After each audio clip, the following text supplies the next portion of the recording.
बस रात के करीब 11 बज रहे थे।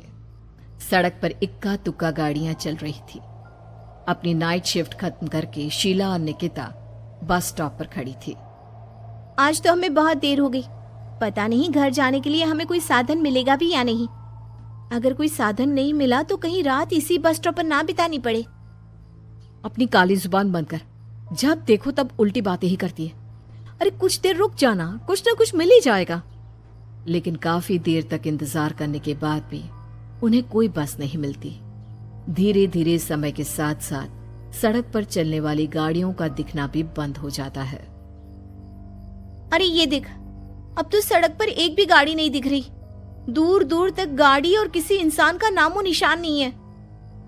एक काम करते हैं, वापस अपने ऑफिस चलते हैं। हम दोनों आज रात वहीं गुजार लेंगे।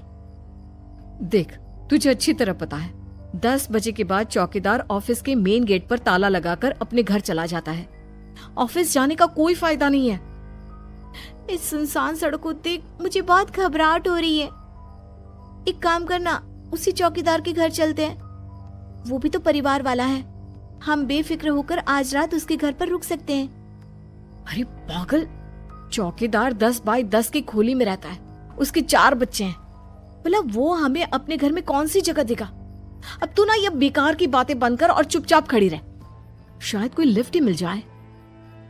फिर काफी देर इंतजार करने के बाद आखिरकार एक नीले रंग की बस उनके सामने आकर रुकती है।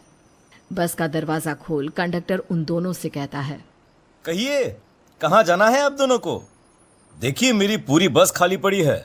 मैं आप दोनों को आपके ठिकाने पर छोड़ दूंगा। इतना कहकर कंडक्टर मुंह में भरे पान की पिचकारी सड़क पर दे मारता है। निकिता, लोगों का कहना है कि कुछ महीने पहले इसी तरह अंधेरी रात में एक नीली बस के अंदर कुछ बदमाशों ने एक जवान लड़की की हत्या कर दी थी। इस बस का रंग भी नीला है। कहीं ये वही बस तो नहीं? कंडक्टर शीला की बात सुन लेता है और मुस्कुराते हुए कहता है, देखिए मेम साहब, उस घटना के बारे में मैंने भी सुना है। माना कि उस बस का रंग और मेरी बस का रंग एक है, लेकिन दुनिया में नीले रंग की एक ही बस तो नहीं है ना। हा? ये तो सिर्फ एक इत्तेफाक है। देखिए हमारी बस में एक मेम साहब पहले से ही बैठी हैं। चाहे तो आप देख लीजिए। निकिता गर्दन उठाकर देखती है तो बस के पीछे वाले हिस्से में एक लड़की कंबल ओढ़े बैठी हुई थी। सही तो बोल रहे हैं भैया, बस में पहले से एक लड़की बैठी है। चल अब हम भी बैठ जाते हैं, वैसे भी बहुत देर हो गई है। अरे ठहर जाना निकिता, मुझे डर लग रहा है।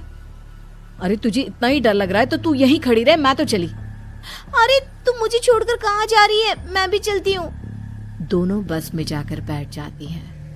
देखते ही देखते ड्राइवर बस को तेज रफ्तार में चलाना शुरू कर देता है। तभी शीला की नजर पीछे वाली सीट पर अकेली बैठी लड़की पर पड़ती है। उस लड़की की लाल आंखें और उसका आधा जला हुआ चेहरा देखकर शीला घबरा जाती है। सुन निकिता, हमारे पीछे जो लड़की बैठी है ना, उसकी आंखें एकदम खून की तरह लाल और चेहरा किसी चुड़ैल की तरह डरावना दिख रहा है।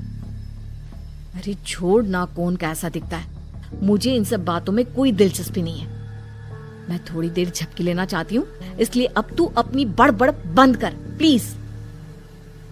बेफिक्र निकिता अपनी आंखें बंद करके बैठ जाती है। दूसरी ओर बस जंगल के रास्ते में पहुंची है। चारों तरफ घना अंधेरा और साथ ही जंगल में मौजूद जंगली जानवरों की डरावनी आवाजें शीला को और भी ज्यादा डराए जा रही थी। थोड़ी ही देर में बस एक बरगद के पेड़ के पास से गुजरती है। तभी अचानक बरगद की डाल पर बैठी एक बिल्ली कूदकर खिड़की के रास्ते शीला की गोद में आ गिरती है।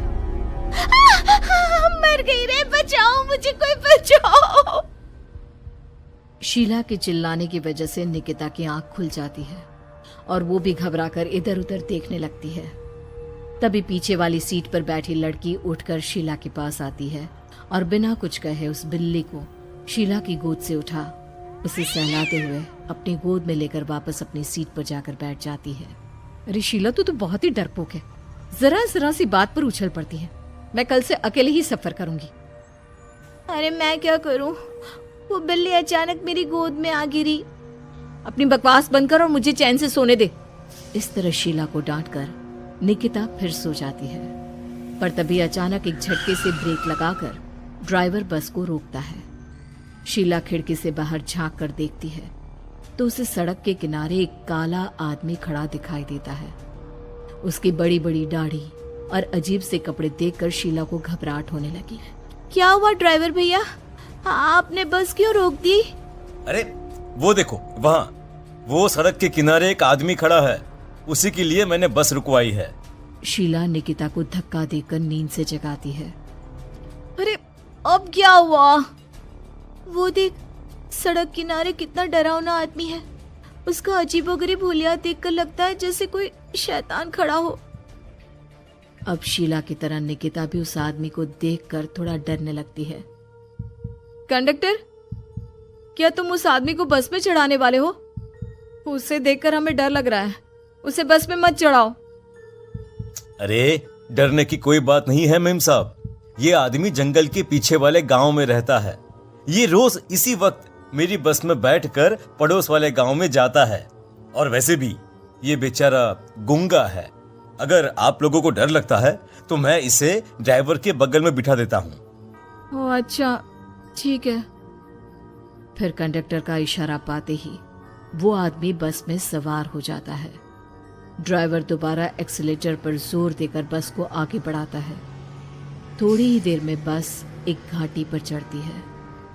बस के एक तरफ गहरी और डरावनी खाई थी, पर ड्राइवर को इस बात से कोई फर्क पड़ता नजर नहीं आ रहा था। वो लगातार बस की रफ्तार बढ़ाकर बस चलता जा रहा था। ड्राइवर भैया, आप देखते नहीं क्या बगल में इतनी गहरी खाई है? बस की रफ्तार लगातार बढ़ाए जा रहे हो, थोड़ा धीरे चलाओ ना। अरे मेम साहब, घबराने की कोई बात नहीं है, ये तो मेरा रोज का काम है। मैं तो यहाँ इसी रफ्तार से बस चलाता हूँ। आप बेफिक्र होकर अपनी सीट पर बैठ जाइए, आपको कुछ नहीं होगा। ड्राइवर के कहने पर निकिता शांति से बैठ जाती है। कुछ दूर चलने पर अचानक ड्राइवर बस को सड़क के किनारे रोक देता है। शीला एक बार फिर खिड़की के बाहर झांक कर देखती है, लेकिन इस बार उसे कहीं कोई दिखाई नहीं देता। अरे अब क्या हुआ? तुमने बस क्यों रोक दी? यहाँ तो दूर दूर तक कोई भी नहीं दिखाई दे रहा। ड्राइवर उसकी बात का कोई जवाब नहीं देता, पर कंडक्टर बोल पड़ता है।